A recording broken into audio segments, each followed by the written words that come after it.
মানুষ মসজিদের মধ্যে আসলে প্রথম কাতারে বসতে চায় না। বর্তমান সময়ে মানুষকে আখিরাতের জন্য পায়ে ধরে ধরে ডাকতে হয়, জান্নাতের দিকে মানুষকে পায়ে ধরে ধরে ডাকতে হয়, নামাজের দিকে মানুষকে হাতে পায়ে ধরে ধরে ডাকতে হয়। মনে হয় যেন তারা নামাজ পড়লে আমার সওয়াব হবে, তারা ইসলাম মানলে আমি জান্নাতে যাব, এরকম মনে হয়। আসলে আল্লাহ তাআলা আমাদেরকে যে এত নিয়ামত দান করেছেন, গনে গনে তো শেষ করতেই পারবো না। কারণ এটা নিজেই আল্লাহ কোরআনের মধ্যে বলছেন, ওয়া ইন তাউদ্দু নি'মাতাল্লাহি লা তুহসুহা, তোমরা আমি আল্লাহর দেওয়া নিয়ামত গণনা করে সংখ্যা নির্ণয় করে শেষ করতে পারবা না। বলেন সুবহানাল্লাহ। এটা কার কথা? আল্লাহর কথা। অথচ আমরা মুসলমান হিসাবে জন্মগ্রহণ করেছি বটেই, কিন্তু মুসলমানিত্ব, মুসলমানের দাবি, মুসলমানের নিয়ম কানুন আমাদের ব্যক্তি জীবনে, পারিবারিক জীবনে, সামাজিক জীবনে, এরকমভাবে রাষ্ট্রীয় জীবনে, সব কিছু জীবনের মধ্যে তালাশ করতে হবে, তারপরও পাওয়া যাবে কিনা আমার সন্দেহ আছে। ঠিক না? তালাশ করে করে বাইর করতে হবে যে আমরা কোন ইসলামের নিয়ম কানুনটা মানতেছি। আল্লাহ তাআলা আমাদেরকে পুরাপুরি ইসলাম মানার তৌফিক দান করুক, বলেন আমিন। আসলে বর্তমান সময়ে মানুষকে আখিরাতের জন্য পায়ে ধরে ধরে ডাকতে হয়, জান্নাতের দিকে মানুষকে পায়ে ধরে ধরে ডাকতে হয়, নামাজের দিকে মানুষকে হাতে পায়ে ধরে ধরে ডাকতে হয়। মনে হয় যেন তারা নামাজ পড়লে আমার সওয়াব হবে, মনে হয় তারা ইসলাম মানলে আমি জান্নাতে যাব, এরকম মনে হয়। আপনি দেখেন, বর্তমান শুক্রবার বলেন আর যে কোনো সময় বলেন, মানুষ মসজিদের মধ্যে আসলে প্রথম কাতারে বসতে চায় না। ঠিক না বেঠিক?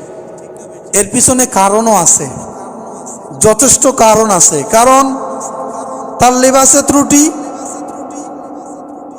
টাইট প্যান্ট পরছে, শার্ট গায়ে দিছে, মুখে দাড়ি নাই, মাথায় টুপিও নাই।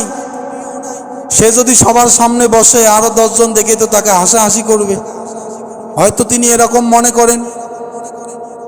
আচ্ছা, তাহলে অথচ আমরা এটা জানি না যে নামাজের ক্ষেত্রে, নামাজ পড়ার সময়, জামাতে নামাজ পড়ার ক্ষেত্রে সব থেকে বেশি সওয়াব পান প্রথম কাতারওয়ালা। বলেন সুবহানাল্লাহ।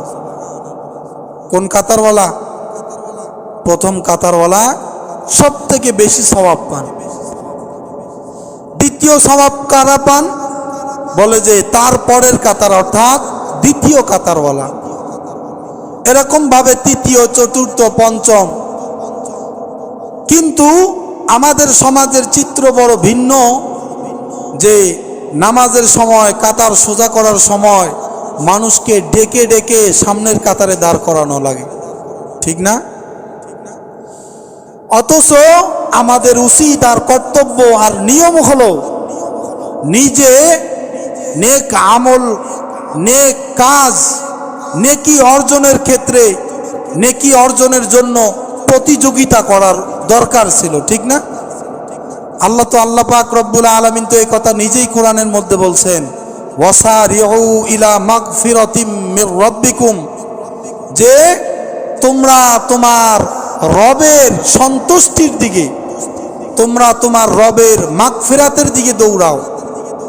তোমরা কোরআনের আরেক জায়গার মধ্যে বলা আছে যে তোমরা জান্নাত কামাইয়ের জন্য, নেকি কামাইয়ের জন্য প্রতিযোগিতা করো। বলো সুবহানাল্লাহ।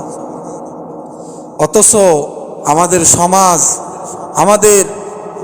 আমাদের ব্যক্তিত্ব, আমাদের অবস্থা এমন দাঁড়াইছে যে আমরা নেকি কামাই করতেও ইচ্ছা পোষণ করি না। কথা বলেন ঠিক কিনা? নেকি কামাই করতেও কি ইচ্ছা পোষণ করি না। আল্লাহ তাআলা আমাদের সবাইকে বেশি নেকি অর্জনের পিছনে ছোটার তৌফিক দান করুক, বলেন আমিন।